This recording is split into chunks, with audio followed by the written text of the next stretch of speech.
Tips ke-15. Uang adalah sebuah ide. Robert T. Kiyosaki.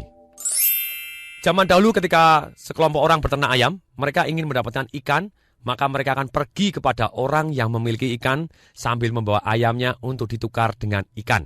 Mereka melakukan satu yang namanya barter. Kemudian ketika zaman semakin maju, mereka memakai kerang untuk alat tukar. Kemudian mereka menggunakan tembaga dan emas sebagai alat tukar. Pada akhirnya mereka menggunakan uang. Dan uang mulai menghilang dengan adanya kartu kredit dan sidik jari. Uang adalah sebuah ide.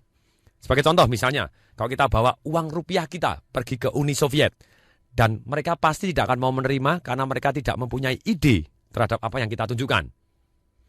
Contoh favorit saya tentang uang adalah sebuah ide tentang cerita tentang BH. Oke, coba tes. Kalau kita beli BH, berapa harga BH obrolan? Ada yang jawab 3.000. Kemudian ada, oke lah kita bulatkan jadi 10.000. Karena biasanya yang 3.000 talinya kendur dan gampang lepas. Kemudian saya cerita, semisalnya BH tersebut dipakai oleh Pamela Anderson. Anda tahu Pamela Anderson? Bintang film seksi dari film Baywatch. Selama 10 menit, dipakai 10 menit.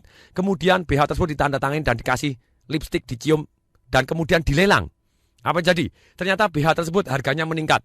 Bisa menjadi 10 juta rupiah, bisa menjadi 100 juta rupiah, atau bahkan 1 miliar, tergantung peserta lelangnya. Nah, inilah yang namanya uang adalah sebuah ide. Dan ide datangnya dari benda di antara dua telinga kita, bukan hidung. Itulah otak kita.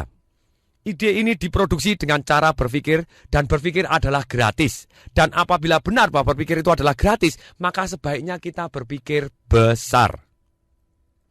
Banyak orang mengajarkan bahwa alangkah baiknya kita berpikir realistis. Menurut saya ada yang meleset. Hari ini adalah milik orang-orang yang tadinya dianggap tidak realistis. Seperti terbang dengan pesawat. Kemudian handphone, tenaga nuklir, televisi yang begitu tipisnya sehingga bisa digulung. Kaca yang bisa membersihkan diri sendiri. Perpustakaan yang ada di dalam kacamata. Tidur dan ternyata dalam waktu tidur kita bisa belajar dan bisa hafal suatu hal yang sangat-sangat cepat.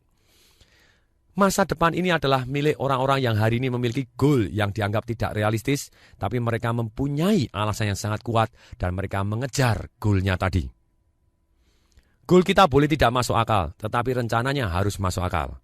Salah satu rencana yang paling masuk akal adalah kita mempunyai pembimbing yang sudah mencapai apa yang kita inginkan atau mendekati apa yang kita inginkan. Seperti yang diceritakan oleh rekan saya Profesor Yohanes Surya, PhD, ahli fisika, yang pada waktu itu menjadi pembicara bersama saya di Semarang beberapa waktu yang lalu. Dikatakan sejak tahun 1961 sampai tahun 2004, semua pemenang Nobel Fisika adalah murid dari pemenang Nobel Fisika. Jadi disimpulkan di sini, bahwa kalau Anda pengen sukses, Anda harus belajar dari orang yang sukses. Seperti orang belajar main piano. Mereka bisa belajar sendiri, tetapi sangat lama, dan hanya menggunakan jari 11, 2 telunjuk aja, ting-tong, ting-tong, ting-tong, dan suaranya tidak enak.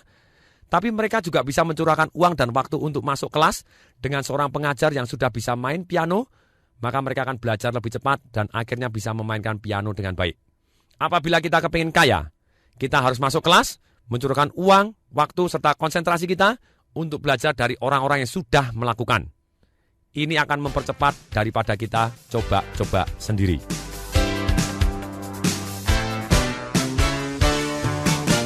Demikian, semoga bermanfaat. Saya Tung Desem Waringin mengucapkan salam dahsyat.